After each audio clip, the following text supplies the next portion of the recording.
Hello everyone आपण समस्त को आमर यूट्यूब चैनल को स्वागत।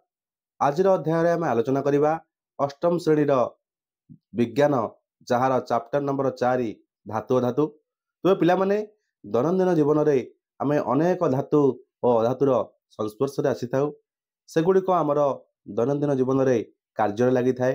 तेबे यही धातु धातु आम जीवन को किपरि प्रभावित करे आम कौन मानव समाज पाई व्यवहार नहीं थाउ ताहा मध्य आलोचना करिबा। चलो विलंब न करी आरंभ करिबा हमर विषय वस्तु को।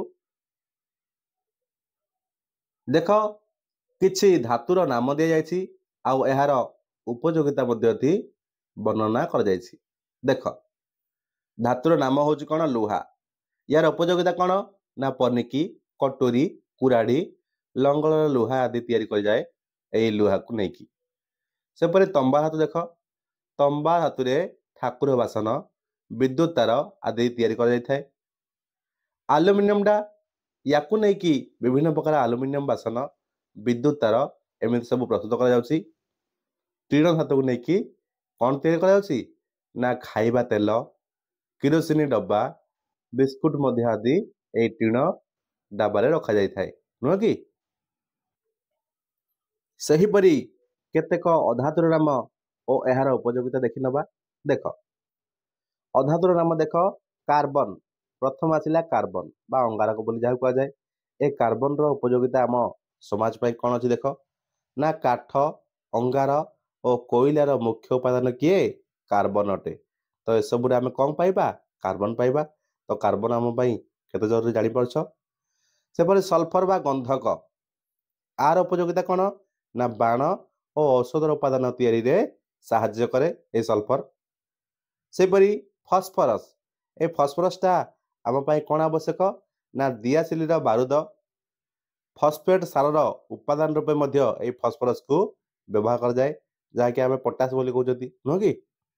तापरे आयोडीन ए आयोडीन टा आम शरीर पाई कम आवश्यक ना देख आयोडीन युक्त लुण खाइले आम गलगंड रोग हेनी। ता सहित क्षत स्थान में आम जो टिंचर पाउडर जो व्यवहार कर से टिंचर पाउडर कौन ना से आयोडीन अच्छी है कि जहाँकि खंडिया खाबरा घा हो गले ए टिंचर पाउडर लगेदेले कौन हो सेठी सुखी जाउची घाटा नुह कि। तेबे धातु अधातु एगुड़िकर श्रेणीमुक्त करने पूर्व प्रथम जानिबा ए धातु कौन ए अधातु कौन आउ उपधातु कौन देखिबा। देख आधुनिक विज्ञान रे मौलिक गुड़ी को मुख्यतः धातु और अधातु श्रेणीमुक्त कर जायछि। तेबे आउ गोटे कथा को मध्य एटी कुहा जाउ नथला सेगुड़िक होछि कोन उपधातु विषय रे। तेबे एहा व्यतीत केतेक मौलिक मध्य उपधातु श्रेणी अटंती एगुड़िक मध्य आलोचना करिबा। देख जे मौलिक गुड़िकर धातु प्रकृति अधिक मात्रा देखा जाए सेगुड़िक धातु कहा जाए। अर्थात जो गुड़िक ताको हाथोटे बाड़े चदर परिणत हम ता सहित ताको कौन सी माध्यम द्वारा टाणिले से तार परिणत हम बा ताको कौन सी हाथोटे बाडेले से कौन हम ध्वनि सृष्टि कर। तो से सब जा कौन ना हूँ धातुर मुख्य गुण। तेबे अधातु क्या कहवा ना जो मौलिक गुड़िक धातु प्रकृति अति कम मात्रा देखा जाए सेगुड़ी अधातु कह जाए। अधातु गुड़िक कौन ना एगुड़ी हाथोटे बाड़ी चदर परिणत कर एगुड़िक कौन हम ना विद्युत सुपरिवाही हेबे नहीं है। एगुड़िक कौन दाना दाना बा क्रिस्टाल युक्त बा स्फटिक युक्त होइकी रहिबे। तबे यार एग्जांपल किए देछि कार्बन सल्फर फॉस्फोरस आयोडीन इत्यादि अधातु अटंती। आउ जो मौलिक गुड़िक उभय धातु और अधातुर धर्म प्रदर्शन करथांती सेगुड़ कौन कहवा ना उपधातु बा मेटालॉइड बोली कहवा। एग्जांपल कौन हम boron silicon germanium arsenic antimony ए सबू उपधातुर अटंती। तेबे पिला माने देख एठी जो धातु अधातु उपधातु ए समस्त विषय जो आलोचना कले एगुड़िक अधिक संख्यक केउटे देखा जाती ना अश्ममंडल रे। अश्ममंडल माने कोड़ा ना भूतकड़ा नहीं कि। तेणु एगुड़िक सब प्रकृति रे उपलब्ध हेउथिबारु एगुड़िक प्राकृतिक मौलिक बोली कहुए क्या धातु अधातु गुड़ी नुह कि तेबे गोटे तुम प्रश्न आसो गोटे तरल धातु और गोटे तरल अधातुर नाम लेख कौन लिख तरल धातुर उदाहरण लिख पारद आ तरल धातुर नाम लिख ब्रोमीन है सेपर तुम क्वेश्चन आस गैसीय अधातु गुड़िकर नाम लेख गैसीय अधातु मान किए ना आमर जी गैस गुड़िक देख hydrogen nitrogen oxygen fluorine chlorine helium neon argon krypton xenon radon आदि ये सब जाक कौन ना गैसीय अधातु अटंती है तुम ओजन को जान नहीं जबखान जान नहीं अम्लजान जान नहीं एगुड़िक सब कौन गैसीय अधातु अटंती तुमको अन्य प्रकार मध्य प्रश्न आसीपे ना कौन ना गैसीय धातु संबंध में तथ्य संग्रह कर गैसीय धातु अच्छी कि कौन सी धातु गैसीय अवस्था न था तब क्वेश्चन आसो कृत्रिम मौलिक संबंध में तथ्य संग्रह कर यहीटा किसी मिल जापे देख विज्ञानगार में प्रस्तुत होता मौलिक गुड़ी को कौन कह कृत्रिम मौलिक कह मनुष्यकृत मौलिक कह जो मौलिक को मनुष्य बनई विज्ञानगार में नुह कि तेज वर्तमान सुधा एगुड़िकर संख्या 20 रु 25 मध्य सीमित अच्छी कहार कृत्रिम मौलिक संख्या कृत्रिम मौलिक प्रस्तुति कार्यक्रम पृथ्वीर विभिन्न राष्ट्र में कार्यकारी चली नुह कि एबे जानिबा मिश्र धातु बा एलॉय कौन तथ्य संग्रह कर ए क्वेश्चन आसिले तुम तार आंसर केमी तब देख ना धातु और अधातु किंबा धातु धातु किंबा धातु और उपधातुर मिश्रण को मिश्र धातु बा एलॉय कह जाए है पचर पिले एलॉय क्या कहुए माने धातु अधातु को मिसाई किंबा धातु को धातु सहित मिसाई किंबा धातु को उपधातु सहित मिसा हम से कौन कह ना मिश्र धातु बा एलॉय कह तेबे उच्च तापमात्रा रे उत्तप्त करिकी एगुडी को तरल अवस्था को अणा जाए तापर आवश्यक अनुपात सेगुड़ी को मिसा जाए आ शीतल होई मिश्रणटी कठिन अवस्था को आसे यही कठिन पदार्थ को एलॉय कह जाए बुझला तो धातु धातु गुड़ी को मिसा गले कौन केमिति करिया पड़ियो ना तरल अवस्था को आनिया पड़ियो तरल अवस्था को आणले कि ही ये मिसिबो तो आंकु गोटे निर्दिष्ट अनुपात मिसा जाए है कि तो से अनुपात मिसेले ही कौन मिल आमती कि ना आमती कि एलॉय मिल तापरे 2 किंबा 2 रु अधिक मौलिक को एक निर्दिष्ट अनुपात नहीं विभिन्न प्रकार एलॉय प्रस्तुत कर जाए एग्जांपल देख ना लुहा प्लस कार्बन मिसेले कौन हम इस्पात हम से तंबा प्लस दस्ता मिसेले कौन हम पितल हम नुह कि तेबे एसबू हूँ गोटे गोटे एलॉयर उदाहरण पदार्थर धर्म गुड़ी को 2टी विभाग में विभक्त कर जाए यथा गोटे भौतिक धर्म बा फिजिकल प्रॉपर्टी आउ गोटे हूँ रासायनिक धर्म बा केमिकल प्रॉपर्टी नुह कि तो ये 2टा प्रॉपर्टी ही प्रत्येक पदार्थर थाए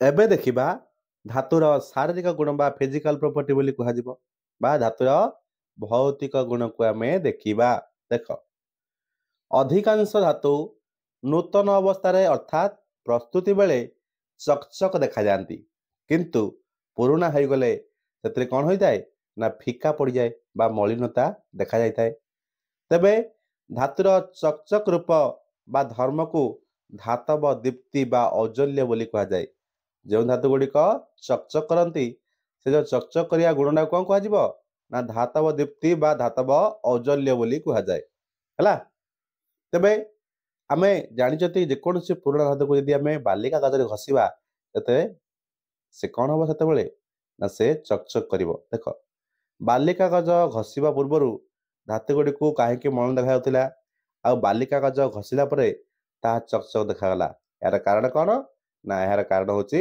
धातव दीप्ति बा धातव औज्ज्वल्य गुण जो ठीक अच्छे तो यहाँ हेतु रखा देख गोटे धातव वस्तु किसी दिन रहा वायुर अम्लजान राशि से ऑक्साइड यौगिक सृष्टि हुए फल ताहा मलिन देखा जाए किंतु बालिका कागज घसीबा परे ऑक्साइड यौगिक परिष्कार हो पुनर्बार चकचक देखागला आईटा धातुर क्यों गुण ନା ଧାତୁର ଦୀପ୍ତିମନ୍ତ ଗୁଣ ବା ଔଜ୍ଜଲ୍ୟ ଗୁଣଟା ଥିବା ଯୋଗୁଁ ସେ ଚକଚକ କରୁଛି। ତାପରେ ଧାତୁ ମାନଙ୍କର କିଛି କଣ ଥାଏ ନା କିଛି ଭୌତିକ ଗୁଣ ରହିଥାଏ। ସେ ଭୌତିକ ଗୁଣ କଣ? ନମନୀୟତା ଗୁଣ, ତନ୍ୟତା ଗୁଣ ଆଉ ଧ୍ୱନି ଉତ୍ପାଦନ ଗୁଣ ଥାଏ। ଦେଖିବା, ଅଧିକାଂଶ ଧାତୁ ପ୍ରସାରଣଶୀଳ ବା ନମନୀୟ ହୋଇଥାନ୍ତି। ଆଉ ଏହି ନମନୀୟତା ଗୁଣ ଯୋଗୁଁ ବିଭିନ୍ନ ପ୍ରକାର ଧାତୁକୁ ଚଦରରେ ପରିଣତ ହୁଏ। କିପରି? ହାତୁଡ଼ିରେ ପିଟିବା ଦ୍ୱାରା ବା ଅନ୍ୟ କୌଣସି ପ୍ରେସର ମେସିନ ଦ୍ୱାରା ସେଗୁଡ଼ାକୁ ଦବା ଯାଇକି କ'ଣ କରାଯିବ ନା ପତଳା ଚଦରରେ ପରିଣତ କରାଯାଇପାରିବ। ଏହାକୁ ଧାତୁର ନମନୀୟତା ଗୁଣ କୁହାଯାଏ। ହେଲା, ତାପରେ ଧାତୁ ତାପ ପରିବହନ କରେ, ଅର୍ଥାତ୍ ଧାତୁ ଗୁଡ଼ିକ ତାପ ପରିବାହୀ ଅଟନ୍ତି। ଧାତୁରେ ତାପ ଗୋଟିଏ ପ୍ରାନ୍ତରୁ ଅନ୍ୟ ପ୍ରାନ୍ତକୁ ଯାଇପାରେ। ହେଲା, ତାପରେ ଧାତୁ ବିଦ୍ୟୁତ ପରିବହନ କରେ, ଅର୍ଥାତ୍ ଧାତୁ ଗୁଡ଼ିକ ବିଦ୍ୟୁତର ପରିବାହୀ ଅଟନ୍ତି ବା ସୁପରିବାହୀ ବୋଲି ମଧ୍ୟ କୁହାଯାଇପାରିବ। ତେବେ ଯେତିକି ଧାତୁ ଅଛନ୍ତି ସମସ୍ତେ କ'ଣ ବିଦ୍ୟୁତର ସୁପରିବାହୀ ବୋଲି ଜାଣି ରଖ। ଲୁହା, ତମ୍ବା, ଆଲୁମିନିୟମ, ସୁନା, ରୂପା ଆଦି ଧାତୁକୁ ତରଳାଇ ସ୍ୱତନ୍ତ୍ର ଯନ୍ତ୍ର ଦ୍ୱାରା ଭିନ୍ନ ଭିନ୍ନ ମୋଟେଇର ତାର ପ୍ରସ୍ତୁତ କରାଯାଇଛି। ଏ ଧାତୁ ଗୁଡ଼ିକୁ ନେଇକି ତାର ସୃଷ୍ଟି ହେବା ତମେ ଜାଣିନ? ତାର ତିଆରି କରିବାର ସମସ୍ତେ ଜାଣିଛ। ତେବେ ଧାତୁ ଗୁଡ଼ିକର ତାରରେ ରୂପାନ୍ତରଣ ହେବା ଗୁଣ ସେ ପ୍ରକୃତିଟାକୁ କ'ଣ କୁହାଯାଏ ନା ତନ୍ୟତା ଧର୍ମ ବୋଲି କୁହାଯାଏ। ହେଲା, ଯେକୌଣସି ଧାତୁକୁ ତାରରେ ପରିଣତ କରିପାରିବା ଏଇଟା କେଉଁ ଗୁଣ ଯୋଗୁଁ ସମ୍ଭବ ନା ତନ୍ୟତା ଗୁଣ ଯୋଗୁଁ ସମ୍ଭବ। ତେବେ ୟାକୁ ମନେ ରଖିବ କ'ଣ ନା ତରୁ ତନ୍ୟତା, ତାରରୁ ତନ୍ୟତା ଆଉ ଚଦରରୁ ନମନୀୟତା। ଠିକ ଅଛି। ତେବେ ଧାତୁ ଗୁଡ଼ିକରୁ ସୃଷ୍ଟି ହେଉଥିବା ଧ୍ୱନି ବା ଶବ୍ଦକୁ କ'ଣ କୁହାଯାଏ? ଧାତବ ଧ୍ୱନି କୁହାଯାଏ। କାରଣ ଧାତୁ ଗୁଡ଼ିକୁ ଯେତେବେଳେ ବାଡ଼େଇବ ସେତେବେଳେ ସେମାନେ ଟନ୍ ଟନ୍ ଟିନ୍ ଟାନ୍ ଏମିତି ସବୁ ଶବ୍ଦ କରିବେ, ନୁହେଁ କି? ତେବେ ସାଧାରଣତଃ ଅଧିକାଂଶ ଧାତୁରୁ ଏଭଳି ଶବ୍ଦ ବା ଧ୍ୱନି ସୃଷ୍ଟି ହେଉଥିବାରୁ ଏହାକୁ ଧାତୁ ଗୁଡ଼ିକର ଏକ ଧର୍ମ ରୂପେ ମଧ୍ୟ ବିବେଚନା କରାଯାଏ। ମାନେ ଧାତୁ ମାନଙ୍କର ଧାତବ ଧ୍ୱନି ଅଛି। ତାପରେ ଅଧିକାଂଶ ଧାତୁ ଶକ୍ତ ବା ଟାଣ ଅଟେ, ନୁହେଁ କି? କେବଳ ପାରଦକୁ ଛାଡ଼ିଦେଲେ ଆଉ ସମସ୍ତ ଧାତୁ ଶକ୍ତ ଅଟନ୍ତି। ଖାଲି ପାରଦ ହିଁ ଯିଏ ଗୋଟିଏ ଏମିତି ଧାତୁ ସାଧାରଣ ତାପମାତ୍ରା ସେ ତରଳ ଅବସ୍ଥାରେ ଥାଏ। କେତେକ ଧାତୁ ଗୁଡ଼ିକ ଧର୍ମରେ ବ୍ୟତିକ୍ରମ ମଧ୍ୟ ଦେଖାଯାଏ। କ'ଣ ନା ସୋଡ଼ିୟମ ଓ ପୋଟାସିୟମ ପରି ଧାତୁ ନରମ ଅଟନ୍ତି। ଏହି ଧାତୁ ଗୁଡ଼ିକୁ ଛୁରୀ ସାହାଯ୍ୟରେ କାଟି ହୁଏ, ଯାହାଦ୍ୱାରା ଏଗୁଡ଼ିକ ନରମ ହୋଇଥିବାରୁ ଏଗୁଡ଼ିକୁ ଛୁରୀ ସାହାଯ୍ୟରେ କାଟି ହୁଏ ମଧ୍ୟ। ପାରଦ ଏକମାତ୍ର ଧାତୁ ଯାହା ସାଧାରଣ ତାପମାତ୍ରାରେ ତରଳ ଅବସ୍ଥା ରହିଥାଏ, ଏଇଟା ଆଲୋଚନା ମଧ୍ୟ କରିଛନ୍ତି। ତେବେ ଆଉ ଗୋଟିଏ ଅଧାତୁ ମଧ୍ୟ ତରଳ ଅବସ୍ଥା ଥାଏ, ତା ନାଁ କ'ଣ ନା ବ୍ରୋମିନ୍। ମନେ ରଖିବ ପିଲାମାନେ। ଏବେ ଦେଖିବା ପ୍ରତ୍ୟେକ ବୈଜ୍ଞାନିକ ସମ୍ମତ ପରୀକ୍ଷଣ ପାଇଁ କେଉଁ କେଉଁ ସୋପାନ ଗୁଡ଼ିକୁ ଅନୁସରଣ କରିବାକୁ ହୁଏ। ଦେଖ, ନା ଆବଶ୍ୟକୀୟ ଉପକରଣର ଆବଶ୍ୟକତା ରହିଥିବା ନାଇଁ କି? ଆବଶ୍ୟକୀୟ ଉପକରଣର ଆବଶ୍ୟକତା ଦରକାର ନା ଆପାରେଟସ୍ ରିକ୍ୱାର୍ଡ। ଆବଶ୍ୟକୀୟ ରାସାୟନିକ ପଦାର୍ଥ ମାନେ କେମିକାଲ ରିକ୍ୱାର୍ଡ କ'ଣ ହେଉଛି। ତାପରେ ସଜ୍ଜୀକରଣ ବା ପରୀକ୍ଷଣ ପ୍ରସ୍ତୁତି ଯାହାକୁ ପ୍ରୋସିଜର କୁହାଯାଏ। ତାପରେ ଲାଷ୍ଟକୁ ଯାହା କ'ଣ କ'ଣ କ'ଣ ସତର୍କ ସୂଚନା ରହିବ, ଇନଫରେନ୍ସ କରାହେଉଛି ସୂଚନା, ହେଲା, ଇନଫର୍ମେସନ। ତାପରେ ଉକ୍ତ କ୍ରମିକ ସୋପାନ ଭିତ୍ତିକ ପଦ୍ଧତି ଏ ସମସ୍ତଙ୍କୁ ମିଶେଇକି କ'ଣ କୁହାଯିବ ନା ତାକୁ କୁହାଯିବ ସାଇଣ୍ଟିଫିକ ମେଥଡ ବା ବୈଜ୍ଞାନିକ ପଦ୍ଧତି କୁହାଯିବ। ତ ଏ ସମସ୍ତ ସୋପାନ ଯାକୁ ମିଶେଇଲେ କ'ଣ ହବ ନା ବୈଜ୍ଞାନିକ ପଦ୍ଧତି ବା ସାଇଣ୍ଟିଫିକ ମେଥଡ କୁହାଯିବ। ଆଉ ସେଇଟା ହିଁ ସାଇଣ୍ଟିଫିକ ଟ୍ରଥ ଭାବେ ନିଆଯିବ। ତାପରେ ଦେଖିବା ଅଣଧାତୁର ବା କାହାକୁ ଅଧାତୁର ଫିଜିକାଲ ପ୍ରପର୍ଟି ଦେଖିବା। ଦେଖ, ଅଧାତୁ ଗୁଡ଼ିକ ଚକଚକ ଦେଖାଯାଆନ୍ତି ନାହିଁ, କିନ୍ତୁ ଗ୍ରାଫାଇଟ୍ ଆଉ ଆୟୋଡିନ ଏମିତିକା ଅଧାତୁ ଯେଉଁମାନେ ଚକଚକ କରନ୍ତି। ହେଲା, ଅଧାତୁ ଗୁଡ଼ିକ ନମନୀୟ ନୁହନ୍ତି, ମାନେ ଏଗୁଡ଼ିକୁ ବାଡ଼େଇଲେ ହାତୁଡ଼ିରେ ମାନେ କ'ଣ ହେଇଯିବେ ନା ଭାଙ୍ଗିଯିବେ। ଏଗୁଡ଼ିକ ଭଙ୍ଗୁର ଅଟନ୍ତି ମାନେ ଭାଙ୍ଗିଯିବେ। ତାପରେ ଅଧାତୁ ଗୁଡ଼ିକ ତାପ ଓ ବିଦ୍ୟୁତର କୁପରିବାହୀ ଅଟନ୍ତି। କାହାକୁ ଛାଡ଼ିକି? ଗ୍ରାଫାଇଟ୍କୁ ଛାଡ଼ିକି। ଗ୍ରାଫାଇଟ୍ ହିଁ ଗୋଟେ ଏମିତିକା ଅଧାତୁ ଯିଏକି କ'ଣ କରେ ନା ତାପ ମଧ୍ୟ ପରିବହନ କରେ। ଆଉ ଅଧାତୁ ଗୁଡ଼ିକ ତନ୍ୟ ନୁହନ୍ତି, ମାନେ ଏଗୁଡ଼ିକୁ ତାରରେ ପରିଣତ କରିପାରିବା ନାହିଁ। ଅଧାତୁ ଗୁଡ଼ିକର ଧ୍ୱନି ସୃଷ୍ଟି ହୁଏ ନାହିଁ। ଅଧାତୁ ଗୁଡ଼ିକ ନରମ। କାହାକୁ ଛାଡ଼ିକି? ହୀରାକୁ ଛାଡ଼ିକି। ହୀରା ହିଁ ଏମିତି ଅଛି ଯିଏକି ସବୁଠାରୁ କଠିନ ଆଉ ଟାଣ ମଧ୍ୟ। ଏ ଲୁହା ହାତ ଯେତେବେଳେ ହୀରାକୁ ବାଡ଼େଇବ, ଲୁହା ହାତୁଡ଼ି ସିନା ଭାଙ୍ଗିଯିବ, ହୀରା ଭାଙ୍ଗିବ ନାହିଁ। ତେବେ ଦେଖ, ସାଧାରଣତଃ ତାପମାତ୍ରାରେ ଅଧାତୁ ଗୁଡ଼ିକ କଠିନ କିମ୍ବା ଗ୍ୟାସୀୟ ଅବସ୍ଥାରେ ରହିଥାନ୍ତି, କିନ୍ତୁ ବ୍ରୋମିନ୍ ହିଁ ଯିଏ ତରଳ ଅବସ୍ଥାରେ ଥାଏ। ସମସ୍ତ ଅଧାତୁ ଗୁଡ଼ିକର ଗଳନାଙ୍କ ଓ ସ୍ଫୁଟନାଙ୍କ କମ୍, ମାନେ ଏଗୁଡ଼ିକ ଜଲ୍ଦି ତରଳ ଯିବେ ଆଉ ଜଲ୍ଦି ବାଷ୍ପ ମଧ୍ୟ ହୋଇଯିବେ। କିନ୍ତୁ ଗ୍ରାଫାଇଟ୍ ଯିଏକି ଅଧାତୁ, ତାର ଗଳନାଙ୍କ ସ୍ଫୁଟନାଙ୍କ ଅନ୍ୟ ଅଧାତୁମାନଙ୍କ ଠାରୁ ଅଧିକ ଅଟେ। ତାପରେ ଏଗୁଡ଼ିକର ସାନ୍ଦ୍ରତା କମ୍, ମାନେ ଏମାନେ କମ୍ ବହଳିଆରେ ଦେଖାଯାଆନ୍ତି ଏ ଅଧାତୁ ଗୁଡ଼ିକ। ସେପରି କାର୍ବନର ଦେଖିବା, ଇଏ ଗୋଟେ ଯେଉଁ ଅଧାତୁ, ୟା ବିଷୟରେ ଜାଣିବା। ସଲଫରକୁ ଦେଖିବା, ଫସ୍ଫରସକୁ ଦେଖିବା, ଆୟୋଡିନକୁ ଦେଖିବା, ତାର ବ୍ୟବହାର କ'ଣ ଦେଖ। କାର୍ବନ, କୋଇଲାର ମୁଖ୍ୟ ଉପାଦାନ କାର୍ବନ ହୋଇଥିବାରୁ କୋଇଲାକୁ କାର୍ବନର ନମୁନା ରୂପେ ନିଆଯାଇପାରେ। କୋଇଲା ନ ମିଳିଲେ କାଠ ଅଙ୍ଗାରକୁ ମଧ୍ୟ ନମୁନା ରୂପେ ନିଆଯାଇପାରେ। ତାପରେ ସଲଫର, ଏହା ସାଧାରଣତଃ ହଳଦିଆ ଚୂନ ରୂପେ ବଜାରରେ ଉପଲବ୍ଧ ହେଉଛି। ଏହାକୁ କାଚ କିମ୍ବା ପ୍ଲାଷ୍ଟିକ ବୋତଲରେ ରଖାଯାଇଥାଏ। ତାପରେ ଫସ୍ଫରସ୍, ଏହା ଏକ ନରମ ପଦାର୍ଥ ହୋଇଥିବାରୁ ଛୁରୀରେ କାଟି ଛୋଟ ଛୋଟ ଖଣ୍ଡ ବାହାର କରାଯାଏ। ଚଉଡ଼ା ମୁହଁ ଥିବା କାଚ ବୋତଲରେ ପରିଷ୍କାର ଜଳ ଭର୍ତ୍ତି କରି ସେଥିରେ ଫସ୍ଫରସ୍ ବଡ଼ ବଡ଼ ଖଣ୍ଡ ଗୁଡ଼ିକୁ ବୁଡ଼ାଇ ରଖାଯାଏ। ହେଲା। ତାପରେ ଆୟୋଡିନ୍, ଆୟୋଡିନ୍ ହେଉଛି କ'ଣ ନା ଇଏ ବାଇଗଣ ରଙ୍ଗର ଛୋଟ ଛୋଟ ଖଣ୍ଡ ରୂପେ ମିଳେ। କାଚ ବୋତଲରେ ହିଁ ଆକୁ ରଖାଯାଇଥାଏ। ହେଲା। ଏଇଟା ପିଲେ କାଚ ବୋତଲ ହେବ ବା କାଠ ବୋତଲରେ ମଧ୍ୟ ରଖାଯାଇପାରିବ।